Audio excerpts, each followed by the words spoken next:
Perkenalkan, kami dari kelompok 3 kelas 11 sosial 5. Pada video kali ini kita akan membahas membuat makanan khas daerah, yaitu tugas dari mata pelajaran PKWU. Nah, makanan khas daerah yang kita pilih yaitu jaje tujak yang berasal dari Lombok. Sebelumnya, izinkan kami memperkenalkan nama anggota kelompok kami dulu. Dari saya sendiri, Maulida Rizky Tirana dari absen 19. Saya Nitya Raisa Putri dari absen 27. Nama saya Ziko Antonina absen 35. Nama saya Tefles Immanuel Gebu absen 32. Nama saya Lalu Kairan Hama Mabirama absen 16.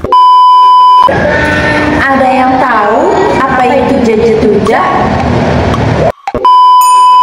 Jaje tujak adalah jajanan khas daerah dari Lombok yang dimasak dengan gula dan santan dan memiliki rasa yang manis serta tekstur yang kenyal.